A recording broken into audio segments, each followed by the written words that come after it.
तो बच्चों लोग हम लोग ग्रुप 17 का एनसीईआरटी का इंपॉर्टेंट पॉइंट्स को रीड कर रहे थे। ठीक है, उसी कंटिन्यूएशन में हम लोग आज फर्दर ग्रुप 17 के बारे में पढ़ने वाले हैं क्या। तो ध्यान देना, हम लोग पढ़ेंगे HCl के बारे में, हाइड्रोजन क्लोराइड के बारे में। ठीक है, तो ध्यान देना, तो हाइड्रोजन क्लोराइड का कुछ इंपॉर्टेंट पॉइंट्स क्या लिखा हुआ है। तो बोला गया है कि ये ऑर्गेनिक मैटर को ये वेजिटेबल को क्या कर सकता है, ब्लीच कर सकता है। क्या कर सकता है, ब्लीच कर सकता है इन प्रेजेंस ऑफ मॉइस्चर। ठीक है, और यहाँ बोला हुआ है कि bleaching effect of chlorine is permanent. तो यहाँ तो इससे बात कर चुके थे कि क्लोरीन का ब्लीचिंग इफेक्ट परमानेंट क्यों होता है, इसका रीजन क्या बोलोगे। क्योंकि इसका ब्लीचिंग एक्शन डिपेंड करता है ऑक्सीडेशन प्रोसेस पे, यानी ब्लीचिंग एक्शन जो करता है वो थ्रू करता है ऑक्सीडेशन प्रोसेस। ठीक है, तो जब भी आपका ब्लीचिंग एक्शन होगा ऑक्सीडेशन प्रोसेस के थ्रू, तो आपका ब्लीचिंग एक्शन क्या होता है, परमानेंट होता है। ठीक, और जब भी आपका ब्लीचिंग एक्शन होता है थ्रू रिडक्शन प्रोसेस, तो आपका ब्लीचिंग एक्शन क्या होगा, टेम्पोररी होगा। क्या होगा, टेम्पोररी होगा। ठीक है, तो ये चीज ध्यान देना। इसके अलावा यहाँ पे लिखा हुआ है ग्लोबर। ठीक है, जिसे प्रिपेयर, ग्लोबर एक साइंटिस्ट का नाम है जो इस एसिड को प्रिपेयर किया था। ठीक है, कैसे प्रिपेयर किया था भाई, तो कॉमन सॉल्ट यानी NaCl को H2SO4 में डाला, यानी बेसिकली क्या होता है, NaCl था, और यहाँ पे H2SO4 एक स्ट्रॉन्ग एसिड होता है। तो H2SO4 क्या करेगा, अपना H+ रिलीज करेगा, और जिस पर H+ रिलीज करेगा, यहाँ जो Cl- है उस पर अटैक कर लेगा और बना के दे क्या HCl बना देगा। और यहाँ पे क्या बचेगा, तो यहाँ बचेगा NaHSO4 बनेगा। ठीक है, तो इस तरह से HCl को बनाया गया था। ठीक, तो ये बनाया था, लेकिन इसमें क्या क्या एटम होता है, एक नया जो दूसरा साइंटिस्ट था डेवी, वो बताया कि जो कंपाउंड बन रहा है उसके अंदर हाइड्रोजन एंड क्लोरीन है।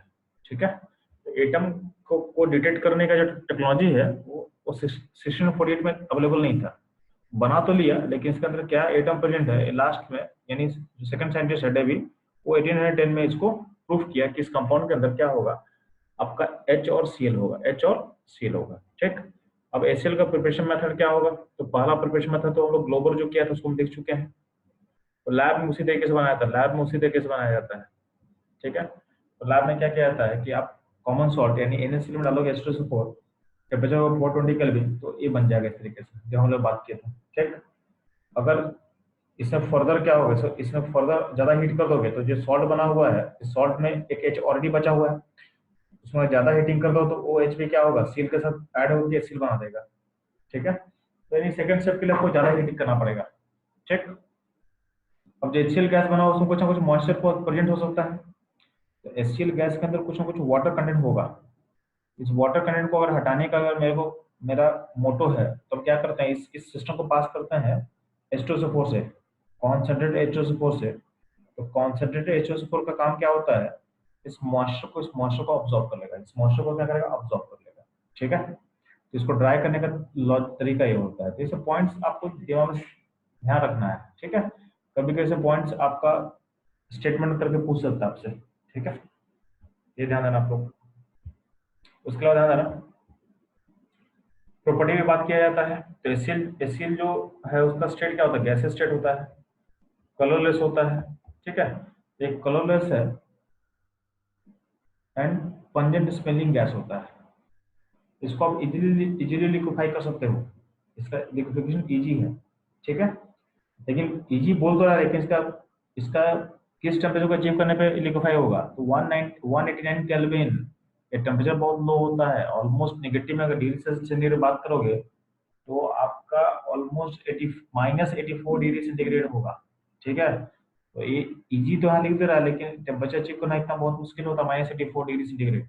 ठीक, और इसको तुम सॉलिडिफाई करना चाहते हो, यानी इसको तुम फ्रीज करना चाहते हो, तो 159 केल्विन डिग्री में बात करेंगे तो कितना हो जाएगा, -114, -114, इतना डिग्री सेंटीग्रेड तक जाओगे तो जाके फ्रीज करने वाला है। अब क्या बोला गया है कि इसका सॉलिबिलिटी वाटर में बहुत ज्यादा हाई होता है, एक्सट्रीमली सॉल्युबल इन वाटर। और वाटर में क्या होता है, ये खुद को ब्रेक करता है आयंस में, H+ में एंड Cl- में। तो जो H+ हम लोग लिखते हैं, H+ बेसिकली एक्वा स्टेट में होता है। क्या होता है, एक्वा स्टेट में होता है। ठीक, H+ एक्वा स्टेट में होता है, तो उसको हाइड्रोनियम आयन बोलते हैं। क्या बोलते हैं, हाइड्रोनियम आयन ही बोलेंगे। ठीक, इसमें एक चीज और सीख लो जिसको मैं बता सकता हूँ, तो उसे बता देते हैं क्या। ध्यान देना, कभी कभी पूछेगा कि H प्लस जो है उसको आप किस तरह से रिप्रेजेंट कर सकते हो। ध्यान देना, जो H प्लस एक्वस होता है उसके लिए क्या क्या फॉर्मूला वैलिड आपको बता देता है थोड़ा सा। H प्लस एक्वस को अगर मान लेते हैं कि एक वाटर सराउंड कर रहा है, एक वाटर के साथ इंटरेक्ट कर रहा है अगर वो, तो लोन पे यहाँ दे देगा, तो लोन पे डिनोट करेगा तो क्या बन जाएगा, तो बन जाएगा, ये बन जाएगा इस तरीके से। इसको बोलते हैं H3O प्लस, बोलते हैं क्या बोलते हैं, H3O प्लस बोलते हैं। अब इसको आप ऐसा भी लिख सकते हो, जब आपका H3O प्लस है, एक कटायन बना हुआ है, एक कटायन बना हुआ है, ठीक। इस कटायन को वाटर का एक और मॉलिक्यूल आके क्या कर सकता है, इंटरेक्ट कर सकता है। इंटरेक्ट करेगा तो ये जो एक जो फॉर्मूला क्रिएट करेगा, इस फॉर्मूला को क्या बोलोगे, तो इसको बोलोगे आप H5O2 प्लस बोल सकते हो, ठीक। आप फिर से इसमें क्या सोच सकते हो कि इसमें अगर मान लेते हैं कि दो वाटर मॉलिक्यूल अगर इसमें आके इंटरेक्ट करेगा, तो इसके लिए फॉर्मूला क्या बन जाएगा, तो इसके फॉर्मूला बन जाएगा H7O3 प्लस, ठीक है। तो कभी कभी ये पूछ सकता है आपसे कि H प्लस एक्वस को आप कैसे कैसे लिख सकते हो, तो ये फॉर्मूला समझ में आना चाहिए। जनरलाइज फॉर्मूला बात करें तो जितना देखोगे, जितना हाइड्रोजन होगा, जितना हाइड्रोजन होगा या फिर जितना ऑक्सीजन होगा, उस इसका जनरलाइज फॉर्मूला बता दें आपको कि O अगर N होगा तो H का नंबर होगा 2N+1, H का नंबर होगा 2N+1, और यहाँ पे पॉजिटिव होगा, तो एक जनरलाइज फॉर्मूला होगा H प्लस एक्वस के लिए। तो कभी ऐसा पूछ सकता तो ध्यान देना। अब इसी इसी इसी में हम लोग कभी कभी आपसे पूछ सकते हैं कि OH minus aqueous, OH minus aqueous, ठीक। OH माइनस एक्वस के लिए क्या क्या लिख सकते हो यार, OH माइनस एक्वस हो सकता है तो नेगेटिव यहाँ पे है। इसमें वाटर का अगर मॉलिक्यूल अगर इंटरेक्ट करेगा, कौन सा इंटरेक्ट करेगा, तो वाटर का H सेंटर इंटरेक्ट करेगा, क्योंकि इस पे क्या होता है, डेल्टा पॉजिटिव होता है। तो यहाँ पे इंटरेक्शन होगा तो इसमें इसका फॉर्मूला क्या हो जाएगा, इसका फॉर्मूला हो जाएगा क्या, तो चलो H3O2 माइनस, ठीक। अगर मान लेते हैं कि दो वाटर मॉलिक्यूल अगर इसके साथ इंटरेक्ट करेगा तो क्या हो जाएगा, तो इसमें क्या हो जाएगा H6, सॉरी हाँ, 2 2 4 1 5, इसमें हो जाएगा H5, क्या हो जाएगा H5O3 माइनस, ठीक है। एक और वाटर मॉलिक्यूल अगर इसमें क्या जुड़ेगा तो क्या बना लेगा, नहीं सॉरी, O सेंटर से इंटरेक्ट नहीं करेगा, इंटरेक्ट करेगा किससे, S सेंटर से इंटरेक्ट करने वाला है, S सेंटर से इंटरेक्ट करने वाला होगा, ठीक। एच सेंटर से इंटरेक्ट करेगा तो फिर एक ऐसा बन सकता है, तो उसके लिए फॉर्मूला फिर क्या आ जाएगा, तो एच का नंबर कितना हो, चलो एच का नंबर 7 हो गया, और ओ का नंबर कितना हो गया, ओ का नंबर क्या हो जाएगा, ओ का नंबर 4 हो जाएगा माइनस। तो इसको अगर हम जनरलाइज करें तो इसका जनरेशन फॉर्मूला क्या हो जाएगा, तो जितना नंबर ओ है उसका डबल से एक कम होगा एच, एच के, यानी आप इसको फिर से मैं लिख रहा हूँ थोड़ा सा, तो ध्यान देना, ओ का नंबर अगर एन है तो एच का नंबर क्या होगा, एच का नंबर होगा 2N-1, और यहाँ पर होगा -4, ठीक है। तो ऐसा कुछ हो सकता है, ठीक। तो ये कभी कभी क्वेश्चन पूछता है, बच्चे लोग फंस जाएंगे, ये सब क्वेश्चन फंडामेंटल क्वेश्चन को फंसना नहीं है, समझे। तो हम लोग वापस आते हैं एनसीईआरटी पॉइंट पे, तो ध्यान देना। तो ये समझाया हुआ है कि यहाँ पे HCl बहुत इजीली क्या होगा, बहुत इजीली क्या होता है, वाटर खुलता है, और इसका जो K होता है एसिडिटी, यानी इस रिएक्शन का इक्विलिब्रियम कांस्टेंट बहुत हाई है, यानी K 10⁻⁷ मतलब क्या, ऑलमोस्ट फुल्ली ब्रेक करता, ऑलमोस्ट क्या फुल्ली ब्रेक कर जाएगा। Aqueous solution is called hydrochloric acid, ये बहुत इंपॉर्टेंट पॉइंट यहाँ पे हो गया। अगर आपसे पूछेगा कि HCl HCl को हाइड्रोक्लोरिक एसिड बोलते हैं क्या, ड्राई लिख देंगे ड्राई, तो बोलेगा नो, ये हाइड्रोजन क्लोराइड है। हाइड्रोक्लोरिक एसिड कब होता है, जब एक्वस सॉल्यूशन होगा, यहाँ लिखा हुआ स्टेटमेंट, इट्स एक्वस सॉल्यूशन, ये वाटर होना बहुत जरूरी है। एसिड एसिड कब बोलोगे, जब वाटर होगा, क्योंकि आपको पता है कि बिना वाटर के तो टूटेगा ही ना, ये कभी भी H प्लस और Cl से कभी ब्रेक नहीं करेगा, यानी ड्राई HCl से आप ये नहीं कर सकते हो, तो एसिड तो है ही नहीं। Dry HCl, dry H3l, dry H2SO4, dry HL3, अगर ड्राई रहेगा, वाटर कंटेंट नहीं रहेगा, तो उसमें से H प्लस निकलेगा ही नहीं। चार्ज कब बनता है, एक्वस सॉल्यूशन में फॉर्म करेगा, क्योंकि चार्ज का स्टेबिलिटी के लिए हाइड्रेशन चाहिए, बिना हाइड्रेशन के स्टेबल हो नहीं पाएगा वो, ठीक है। मान ले कि जब एसिड का बॉन्ड टूटता है तो बॉन्ड तोड़ने के लिए कुछ एनर्जी आपको देना पड़ेगा। तो अगर आपके पास वाटर होता है तो वाटर में क्या करता है कि एचसीएल का जो बॉन्ड तोड़ने का एनर्जी है वो कंपनसेट कर जाता है थ्रू हाइड्रेशन प्रोसेस। अगर वाटर रहेगा तो हाइड्रेशन करेगा तो उससे कंपनसेट कर जाएगा। और ड्राई वाले में कंपनसेट नहीं करता है तो बॉन्ड तोड़ने का एनर्जी बहुत ज्यादा हाई होगा, तो टूटेगा ही नहीं। क्योंकि वाटर क्या करता है, हाइड्रेशन करके जितना एनर्जी रिक्वायर्ड होता है बॉन्ड तोड़ने के लिए उससे ज्यादा एनर्जी सप्लाई कर देता है। तो हाइड्रेशन प्रोसेस के कारण आपका बॉन्ड इजिली ब्रेक करेगा, आपका बॉन्ड इजिली ब्रेक करेगा। ठीक है। तो इसलिए जब भी बात करेंगे एसिड का, तो एसिड कब होता है, जब आपका एक्वा सॉल्यूशन में। ठीक है। एक्वा सॉल्यूशन नहीं होगा तो उसको हम एसिड नहीं बोल सकते हैं। ठीक, एक चीज इंपॉर्टेंट आपके लिए। अब यहाँ बताया हुआ है कि चूंकि इसका के का वैल्यू बहुत हाई है, इसका मतलब क्या होगा, एसिड का टाइप क्या स्ट्रॉन्ग एसिड होगा। ठीक है। आपको पता है कि अमोनिया का नेचर बेसिक होता है, क्यों? क्योंकि अमोनिया पे लोन पेयर होता है, एन पे क्या होगा, लोन पेयर होता है, इसलिए बेसिक होता है। तो अगर एसिड डालोगे तो क्या होगा, अमोनिया एसिड से रिएक्ट करेगा और बनाएगा सॉल्ट, अमोनियम सॉल्ट NH4Cl।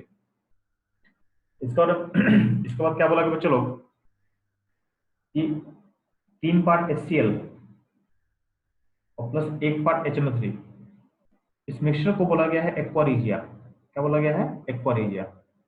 ठीक है। अब जो एक्वारिजिया होता है इसका यूज किस लिए किया जाता है, तो नोबल मेटल, जो मेटल कहीं भी रिएक्ट नहीं करता है उसको डिजोल्व करने के लिए इसका यूज किया जाता है। ठीक है। तो नोबल मेटल कौन कौन होता है, गोल्ड है, प्लेटिनम है। उसको हमको रिएक्ट करवाना है या तो डिजोल्व करना है तो एक्वारिजिया का हम यूज करते हैं। ठीक। एक्वारिजिया में जैसे गोल्ड होता है तो गोल्ड क्या करता है, गोल्ड एक कॉम्प्लेक्स बनाता है और डिजोल्व करेगा। ठीक। प्लेटिनम में क्या है, कॉम्प्लेक्स बनाएगा और डिजोल्व करेगा। ठीक है। अगला पॉइंट क्या है, आपको ये पता होना चाहिए कि जो आपका कार्बोनिक एसिड होता है ना, कार्बोनिक एसिड, ठीक, तो कार्बोनिक एसिड एक अनस्टेबल एसिड है। तो बहुत इजीली ब्रेक करता है किसमें, तो बहुत इजीली ब्रेक करेगा H2O में, NCO2 में। सल्फ्यूरिक एसिड क्या है, H2SO3 है। तो इसमें क्या H2NSO2 में ब्रेक करेगा, मतलब हल्का भी हीटिंग मिल जाएगा ना, जो कि नॉर्मली रिएक्शन के टाइम में ये हीटिंग हो जाता है। ठीक है। तो हल्का भी अगर हीटिंग हो जाता है तो ये दोनों ब्रेक कर जाता है इसमें। ठीक है। तो ये चीज वहां से रखना, इसका एप्लीकेशन भी करवाने वाले हैं। ये क्यों बताने से लॉजिक समझोगे भी आप। जैसे यहाँ देख, यहाँ पे एक रिएक्शन लिखा हुआ है, आप देखोगे यहाँ पे देखो, यहाँ पे बोला गया है कि जो हाइड्रोक्लोरिक एसिड होता है वो डिकम्पोज करता है, किसको डिकम्पोज करता है, तो वीकर एसिड को।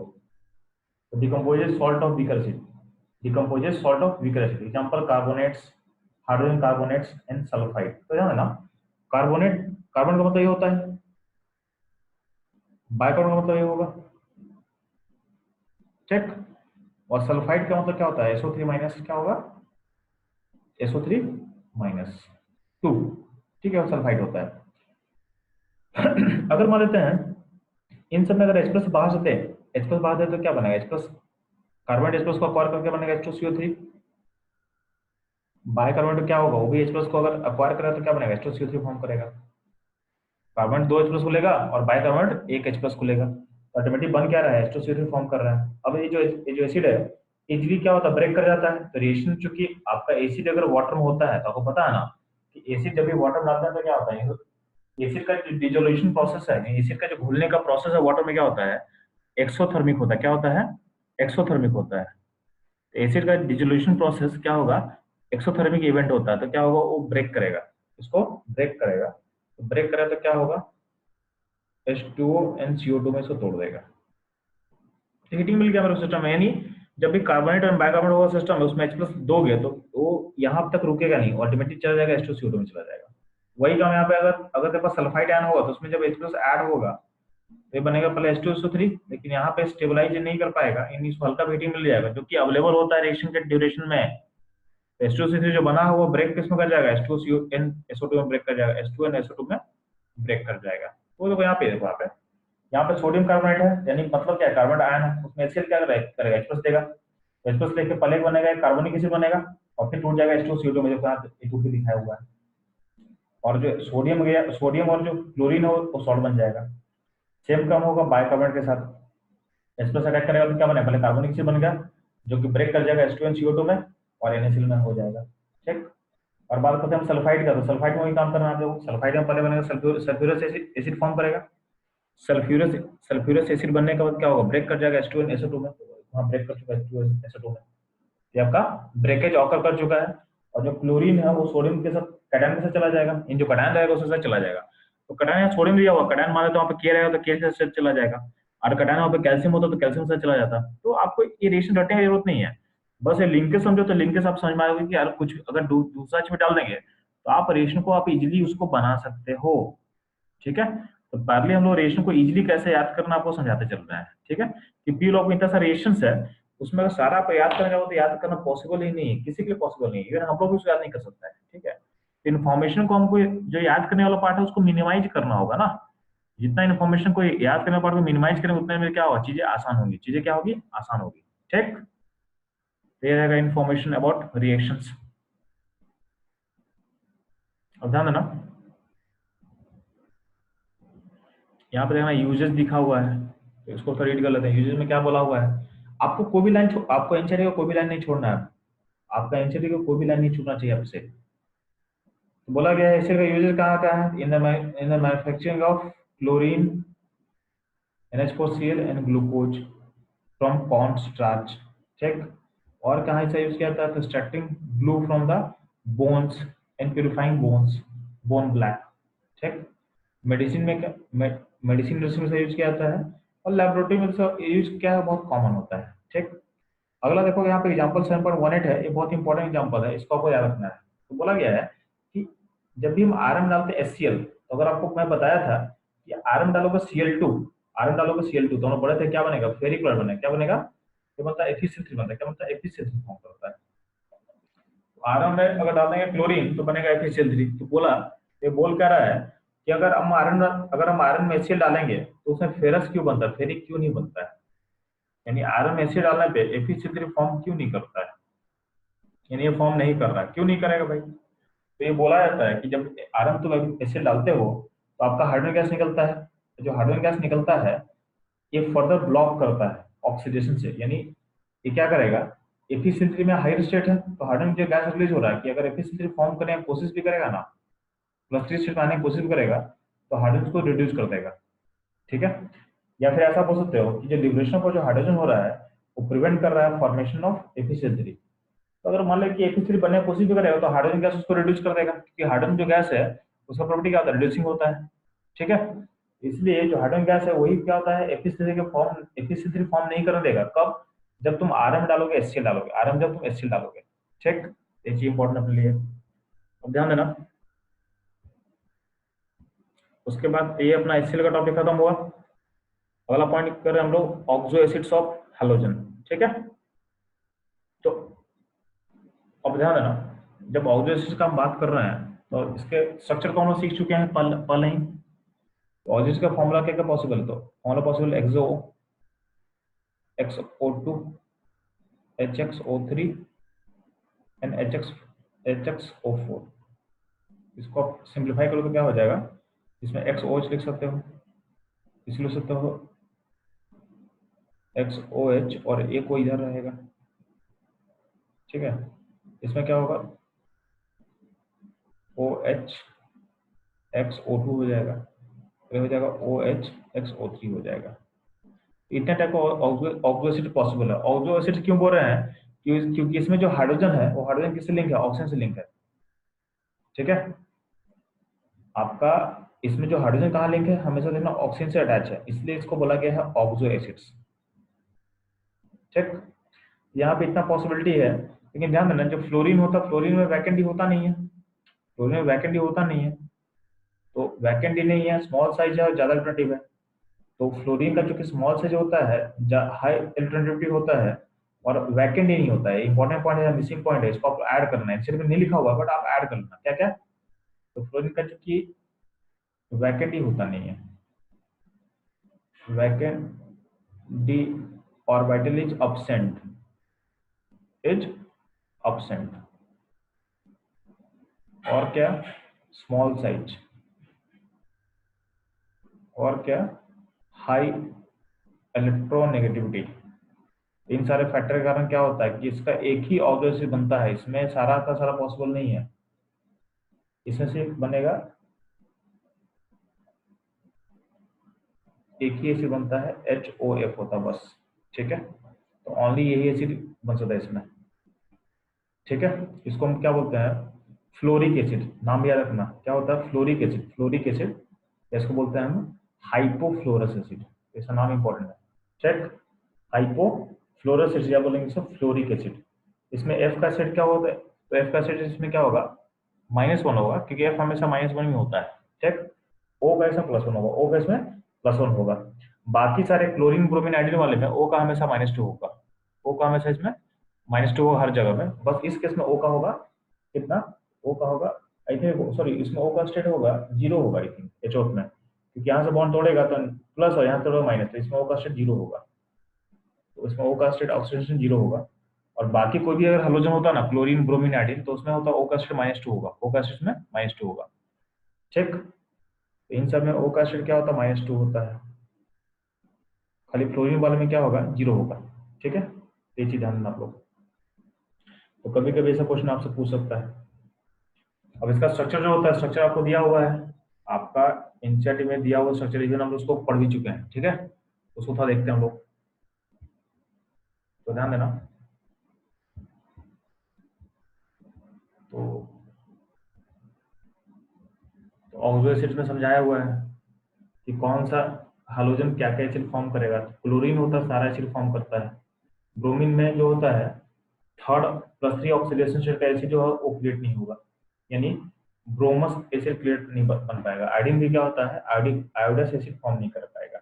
ठीक है, बाकी क्लोरिक ब्रोमिक आयोडिक एसिड सब फॉर्म करता है। पर क्लोरिक पर ब्रोमिक पर आयोडिक एसिड ये भी सारा का सारा फॉर्म करता है। ठीक है, तो ये ध्यान रखना कि कौन सा हैलोजन क्या एसिड फॉर्म नहीं करता है। तो जो गैप है इंपॉर्टेंट है।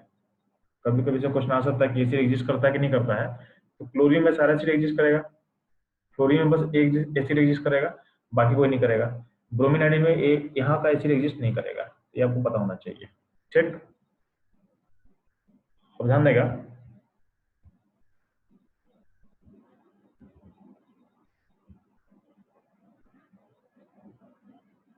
तो यहाँ ध्यान दोगे आप लोग।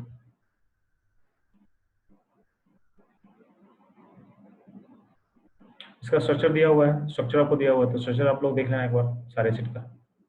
ठीक है, अब हम लोग उसके बाद सीखेंगे इंटर हैलोजन कंपाउंड क्या होता है। चलो, इंटर हैलोजन कंपाउंड, जब भी हम बात करते हैं बच्चों इंटर हैलोजन कंपाउंड का, तो हम बता चुके हैं आपको कि जब हैलोजन हैलोजन से मिलेगा तो इंटर हैलोजन कंपाउंड बनता है, जिसमें एक होता है सेंटर एटम और एक होता है surrounding atom.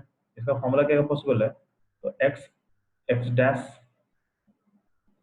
X x dash 3 x x dash 5 x x dash 7, तो ये सारा इंटरनल कंपाउंड पॉसिबल हो सकता है। इसमें हम लोग ऑलरेडी बात कर चुके हैं कि कब क्या एग्जिस्ट करेगा, इसका टेबल हम लोग स्टडी कर चुके हैं। ठीक है, इसमें ये बोला था कि जो एक्स होता है, एक्स है सेंट्रल एटम और एक्स डैश क्या सराउंडिंग एटम है। तो जो सेंट्रल एटम है वो होगा लेस इलेक्ट्रोनेगेटिव, जो लेस इलेक्ट्रोनेगेटिव होगा उसको बना दोगे आप सेंट्रल पे, और बाकी उसको बगल में कर देना सराउंडिंग कर देना। अब बनाने का प्रोसेस क्या है, तो ध्यान देना। जो बनाने का प्रोसेस होता है, तो आपको क्लोर अगर Cl2F2 को मिला होगा इक्वल वॉल्यूम में तो बनता है ClF, कंडीशन दिया हुआ है। अगर F2 एक्सेस में होगा तो उस केस में अगर कंडीशन ऐसा रहेगा तो बनेगा ClF3। ठीक है, I2Cl2 को अगर इक्वल मोलर में डालोगे तो बनेगा ICl। Cl2 एक्सेस होगा तो क्या बनेगा, ICl3 बनेगा। Br2F2 में क्या बनेगा, Br3 बनेगा। और अगर F2 एक्सेस होगा तो बनेगा BrF5 बनेगा। क्या बनेगा, BrF5 बनता है। ठीक, ये चीज ध्यान देना आप लोग। अब इसमें अगर बात करते हैं चलो हम लोग,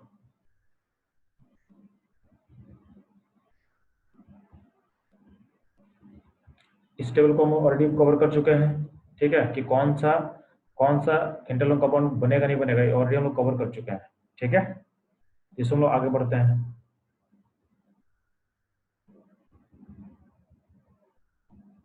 ठीक है, जैसे यहाँ देखो, यहाँ पे कहीं पे ए टर्म लिखा हुआ है, ए लिखा हुआ है, यहाँ देखना, यहाँ पे कुछ पॉइंट्स लिखा हुआ, उसको देख लेते हैं एक बार। यहाँ पे देखो, यहाँ पे ए लिखा होगा, यहाँ पे अपना ए लिखा हुआ टॉप में, यहाँ पे एक बी लिखा हुआ है और यहाँ पे एक सी लिखा हुआ है। इस एबीसी का जो सफिक्स लिखा हुआ है, इसका कुछ मतलब है, तो मतलब क्या हो देख लेते हैं ध्यान से। तो ध्यान देना, इसका मतलब क्या समझो यहाँ पे। तो ये नीचे पॉइंट लिखा होगा वेरी अनस्टेबल, यानी जो आई एफ है, जो यहाँ पे ए वाला पॉइंट था, ए किस लिए था, चलो तो ये था आपके लिए आई एफ के लिए। तो आई एफ क्या है, अनस्टेबल है, ठीक है, वेरी अनस्टेबल, ठीक है। तो ये लिखा हुआ है ए जहाँ हो वो बहुत अनस्टेबल है, क्या है, बहुत अनस्टेबल है, ठीक, ये बहुत अनस्टेबल है, ठीक। बी क्या लिखा, तो बी लिखा हो बीआरसीएल में, बीआरसीएल में लिखा हुआ है, इसका मतलब क्या होगा, बी का मतलब क्या, तो बोला गया the pure solid is known at room temperature, मतलब इसका जो सॉलिड फॉर्म होता है वो रूम टेम्परेचर पे क्या होता है, नोन होता है, ठीक है। तो ये चीज ध्यान देना। अब इसका मतलब क्या है कि यहाँ जैसे यहाँ देखो, यहाँ पे लिखा हुआ ना कि, देखो यहाँ पे लिखा हुआ था बी पॉइंट पे कि बीआरसीएल क्या स्टेट क्या गैस है। अब आपका एनसीडी भी क्या बोल रहा है कि वो उसका प्योर सॉलिड रूम टेम्परेचर पे नोन होता है, मतलब इसका सॉलिड फॉर्म भी क्या होगा, रूम टेम्परेचर पे सॉलिड फॉर्म भी होता है, ठीक है।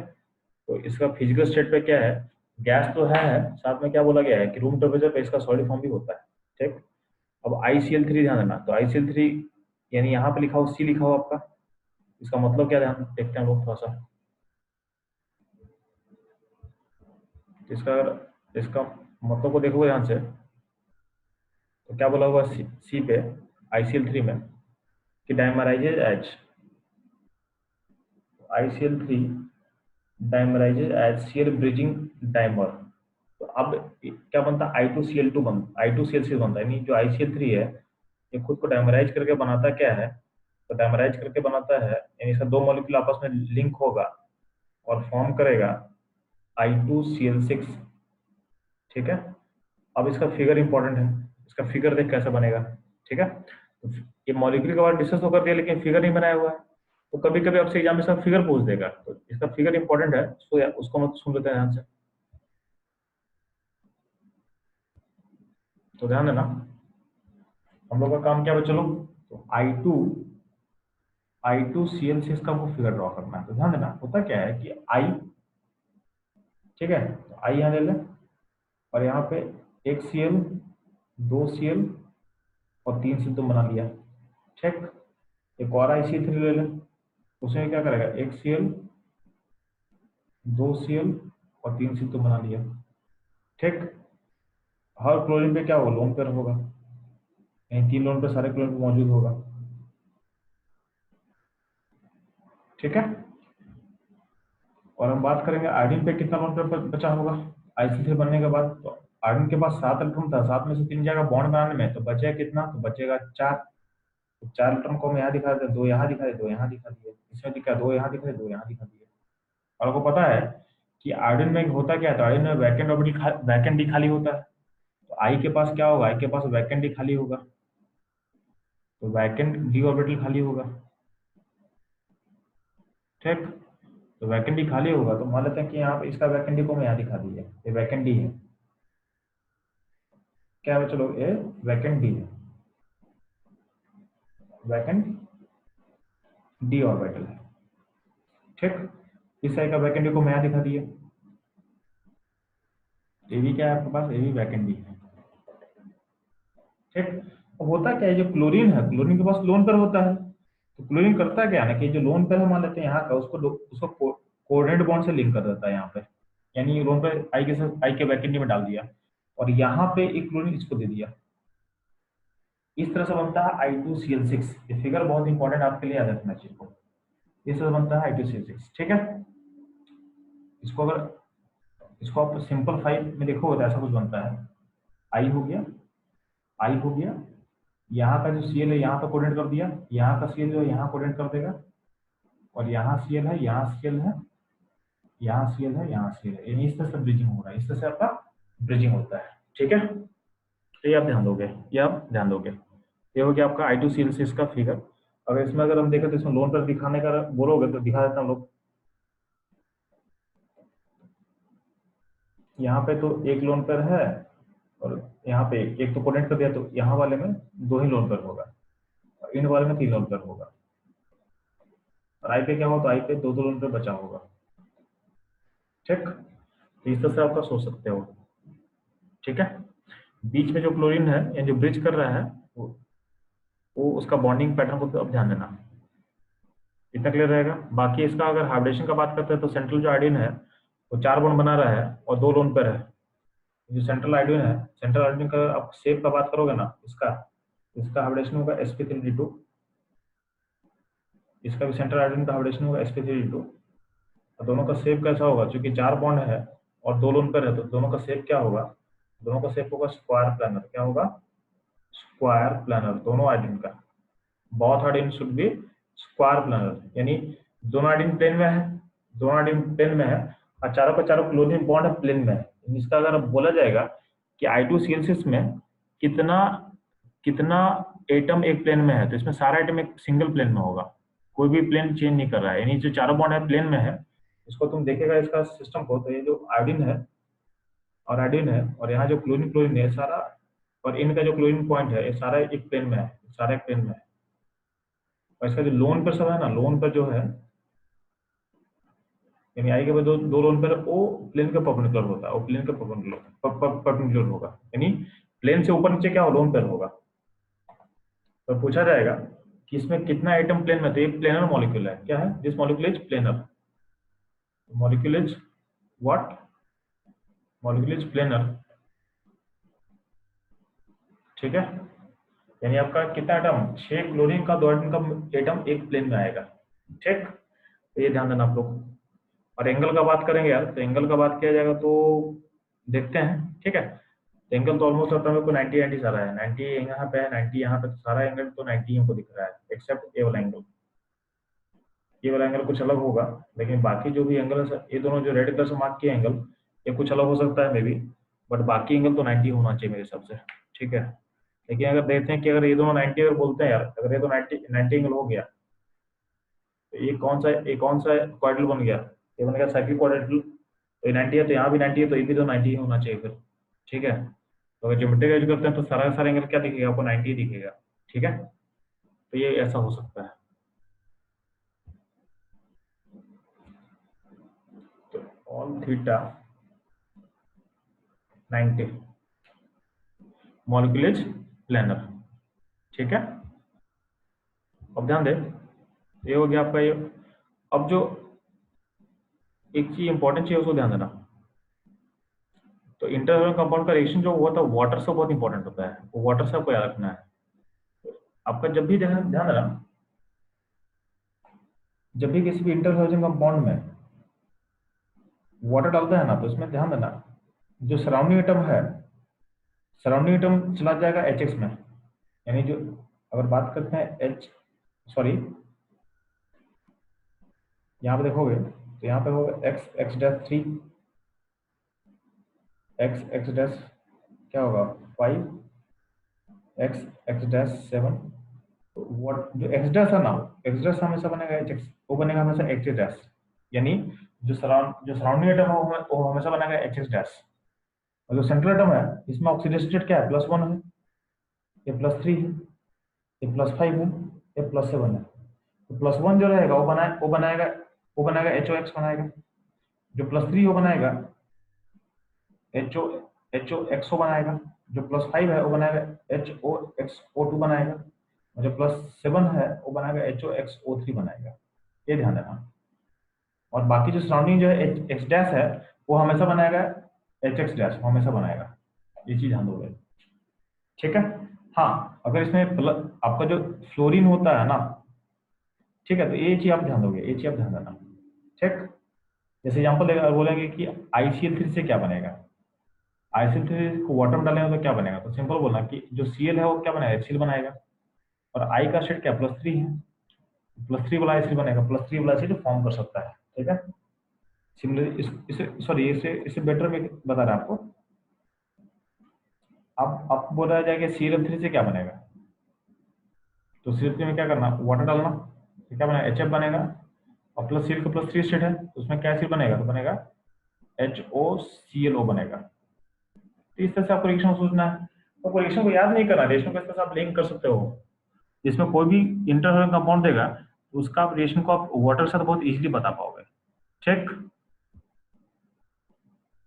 अब ध्यान देना और क्या बचा हुआ है। तो ये आपका ग्रुप 17 का सारा इन्फॉर्मेशन आई थिंक खत्म हो चुका है, और इसमें कुछ क्वेश्चन है, उसको देख लेते हैं हम लोग। तो बोला है कि BRF3 का शेप को डिस्कस करना है हमको। तो आपको तो पता है यार BRF3 में होता क्या है कि BRF3 में 3 बॉन्ड है, 2 लोन पेयर है। ठीक है, इसका इसका लोन पेयर कहाँ जाएगा, इक्वल पोजीशन में, रिपल्सन ज्यादा क्रिएट करेगा। इसका शेप बनेगा बेंट टी शेप। क्या बनेगा, bent T shape, bent T shape बनेगा, बेंट टी शेप बनेगा। ठीक, क्योंकि लोन पे रिपल्सन है तो वर्टिकल बॉन्ड एक लाइन में नहीं होगा, इसलिए इसको बेंट बोल रहे हैं, इसलिए हम उसको बेंट बोल रहे हैं। ठीक, और क्या सोच सकते हैं हम लोग। तो यूजेज का बात कर रहे हैं, ये इंपॉर्टेंट है, तो ध्यान देना आप। This compound can be use as a non aqueous solvent, यानी सॉल्वेंट की तरह काम कर सकता है। किसके लिए, वाटर के बदले नॉन एक्वस सॉल्वेंट की तरह काम कर सकता है। Intersolar compounds are very useful in fluorinating agent, यानी फ्लोरीन लाने के लिए बहुत इंपॉर्टेंट होता है। जैसे ClF3 in BR3 are use for the production of UF6, यानी यूरेनियम के लिए यूज करते हैं हम लोग। यूरेनियम को प्योरीफाई करना चाहते हैं तो हम लोग क्या करते हैं, यूरेनियम जो इम्प्योर यूरेनियम होता है उसमें हम पहले क्या करते हैं, पहले हम डालते हैं ClF3। तो ClF3 का जो फ्लोरीन है वो यूरेनियम से कंबाइन कर लेगा और EF6 फॉर्म करेगा, जो कि गैस में चला जाता है। तो जब आपका जो सॉलिड फॉर्म यूरेनियम का है उसमें से जो यूरेनियम फ्लोरीन से रिएक्ट करके गैस में चला जाएगा, तो आपका जो इम्प्योरिटी है वो तो सॉलिड, वो जो आपका इम्प्योरिटी होगा सिस्टम का, वो सॉलिड के फॉर्म में ही रहेगा।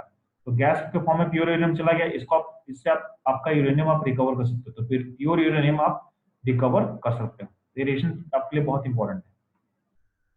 अब बोला है इंटरेस्ट क्वेश्चन कि why ICl is more active than I2। अब क्या बोलोगे कि ICl मॉलिक्यूल रिएक्टिव होता है I2 से, इसलिए क्योंकि ICl में पोलरिटी होता है, Cl होता है डेल्टा नेगेटिव और I होता है डेल्टा पॉजिटिव। तो ये जो पोलरिटी होगा, इस पोलरिटी के कारण आपका जो ICl है वो ज्यादा रिएक्टिव होता है। तो क्या बोलोगे, due to polarity, due to polarity. I2 क्या होता है, I2 में नॉन पोलर होगा ना, सेम एटम में तो नॉन पोलर होगा, तो इसमें क्या होता है, ये नॉन पोलर होता है। क्योंकि ICl क्या होता है, ICl एक पोलर होता है, नॉन पोलर और पोलर के कारण, यानी जो पोलर मॉलिक्यूल होता है वो ज्यादा रिएक्टिव होता है, क्योंकि ये न्यूक्लियोफाइल को अट्रैक्ट करेगा। मान लो कोई चार्ज नेगेटिव होगा उसको अपने पास अट्रैक्ट करेगा, अट्रैक्ट अट्रैक्ट करके क्या रिएक्शन ऑकर कर सकता है, रिएक्शन ऑकर कर सकता है। चेक, तो ये रहेगा अपना, चलो ग्रुप 17 के बारे में सारी इन्फॉर्मेशन। ठीक है।